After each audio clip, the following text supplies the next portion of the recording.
இங்க பாருங்க குரு, இந்த வேலையில மட்டும் நீங்க இருந்தீங்கன்னா 6 மாசத்துல உங்களுக்கு இருக்கிற எல்லா கடனுமே அடைஞ்சிரும் குரு. அதுக்கப்புறம் நீங்க சந்தோஷமா திரும்ப வந்து காவியா கூட இருங்க. யார் வேணானா? 6 மாசம் தானே குரு. டேய், என்னடா ஈஸியா 6 மாசம்ன்ற? 6 மாசம்டா. 24 வாரம், 180 நாள், 4320 மணி நேரம்டா. குரு குரு குரு குரு போதும். நான் சொன்ன பட்ஜெட் லிஸ்டோட உங்க டைம் கணக்கு அதிகமா போகுது. போதும். தெரியுதா? என்னெல்லாம் காவியா பார்க்காம இருக்க முடியாதுடா அவ்வளவு நாள். என்ன குரு இப்படி பேசுறீங்க? டேய், இதெல்லாம் உனக்கு சொன்னா புரியாதுடா. நீ எல்லாத்தையும் பணத்தை மைண்ட்ல வச்சு யோசிச்சுட்டு இருக்க. பணம்லாம் இன்னைக்கு வரும், நாளைக்கு போகும்டா. என் கையில இப்ப பணம் இல்ல, அதை நான் ஒத்துக்கிறேன். ஆனா நான் கஷ்டத்துலலாம் இல்லடா. காலையில எழுந்ததும் காவிய முகத்துல தான்டா முழிக்கிறேன். அவளுக்கு என்ன தேவை எல்லாத்தையும் நான் செஞ்சு கொடுக்குறேன். சாயங்காலம் நான் வீட்டுக்கு போனேன்னு வையேன், எனக்காக காவியா அங்க வெயிட் பண்ணிட்டு இருப்பா. அவகிட்ட நான் கொஞ்ச நேரம் பேசினாலே அவ்வளோ ஹாப்பி ஆயிடுறேன்டா. இப்படிலாம் என் வாழ்க்கையில் நான் சந்தோஷமா இருந்ததே இல்லை தெரியுமா? இந்த ஹாப்பினஸ்க்கு முன்னாலாம் அந்த 2 லட்சம் ஒரு விஷயமே இல்லடா. இவ்ளோ பேசுறீங்களே, இது நீங்க காவியா கிட்ட சொன்னீங்களா? டேய், எனக்கே பிடிக்கலன்றேன், காவியா கிட்ட சொன்னீங்களான்னு கேக்குற? குட்டி புலி, இந்த விஷயம் நமக்குள்ளே இருக்கட்டும். எந்த விஷயம்? என்னடா எந்த விஷயம்னு கேக்குற? இல்ல, நிறைய விஷயம் பேசணும். அதுல எதுன்னு சொன்னீங்கன்னா? இந்த 2 லட்சம் ரூபா ஆஃபர் பத்தி பேசணும்ல, அதை பத்தி உங்ககிட்ட சொன்னதே மறந்துரு. இதுக்கப்புறம் அதை பத்தி பேச வேணாம், புரியுதா? சரி குரு. குரு, ஒரே ஒரு ரிக்வெஸ்ட். என்னடா? அந்த ஜாப் ஆஃபர்ல தீபக்குக்கு பதிலா குட்டி புலின்னு போட்டீங்கன்னா? சரி குரு, நான் இருக்கிற வேலையை பாக்குறேன். அது குரு, ராணி வந்திருக்காங்க. ஏய் ராணி, வாங்க வாங்க, உள்ள வாங்க.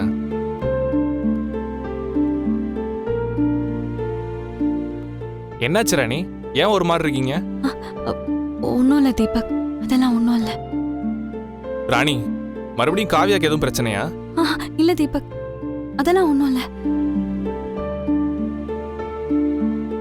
சரி ஓகே, முதல்ல உட்காருங்க, எதனால அப்புறம் பேசிக்கலாம். உட்காருங்க. உட்காரு. உட்காருங்க குரு.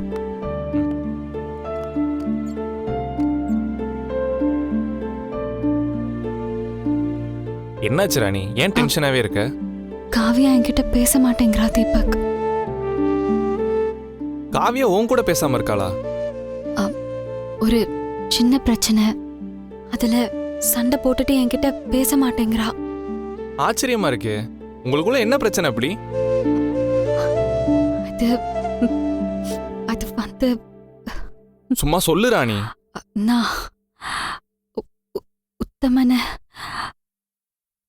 உத்தமனை பார்க்க போயிருந்தேன். உத்தமன்? குரு,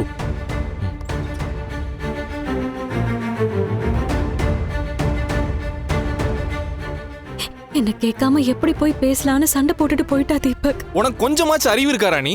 யாரை கேட்டு உத்தமனை போய் பார்த்துட்டு வந்த? காவியா போய் பேசுனதுக்கே நான் எப்படி கோவப்பட்டேன்னு உனக்கு தெரியும்ல. எனக்காக தான் உத்தமனே பார்க்க போகாம இருக்கா, அதுவும் உனக்கு தெரியும். இதெல்லாம் தெரிஞ்சுமே நீ போய் பேசியிருக்கீன்னா அப்புறம் உன் மேல கோவப்படாம என்ன பண்ண முடியும்? தீபக், நீங்களே புரிஞ்சுக்கலனா எப்படி?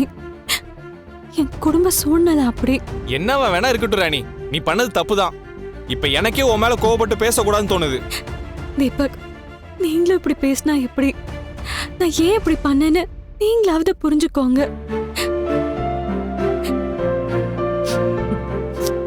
ராணி, இப்ப எதுக்கு நீ தேவையில்லாம அழுதுட்டு இருக்க? எதுவா இருந்தாலும் பேசிக்கலாம், நீ அழாத. இல்ல, என்கிட்ட காவியா பேச மாட்டேன்னு சொன்னதை என்னால தாங்கிக்கவே முடியல தீபக். அவ பேசலன்னா எனக்கு அப்படி எல்லாமே நின்ன மாதிரி இருக்கு தீபக். ஐயோ, குருதான் காவியா பைத்தியம்னு பார்த்தா இவங்க இன்னொரு காவியா பைத்தியம். சரிதான். சரி ராணி, என்ன பண்ண சொல்ற? காவியா என்கிட்ட பேசணும்.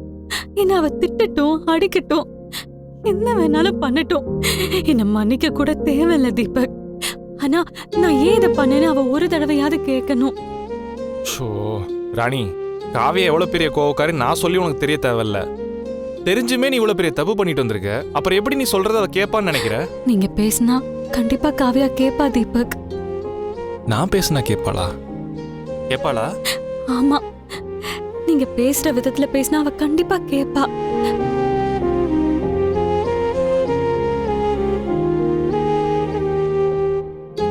சரி, ட்ரை பண்ணி பார்க்கறேன்.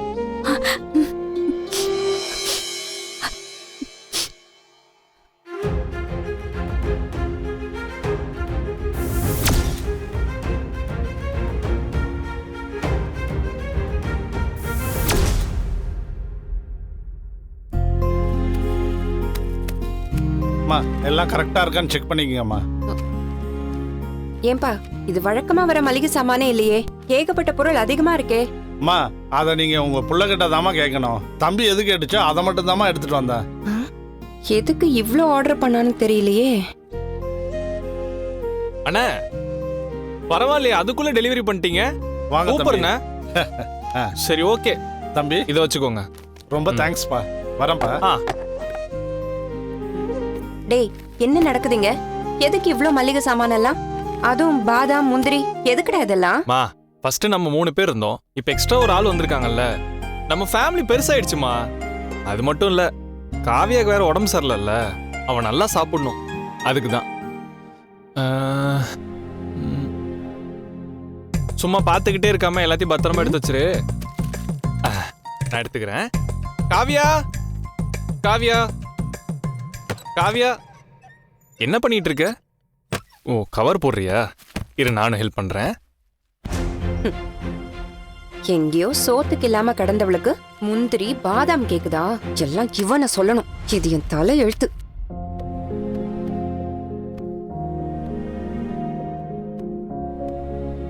போட்டாச்சு. சரி காவியா வா, இப்படி வந்து உட்காரு. இப்ப என்ன வேணும் உங்களுக்கு? அதெல்லாம் ஒண்ணும் இல்ல காவியா, சும்மா பேசலாம் தான். உட்காரு.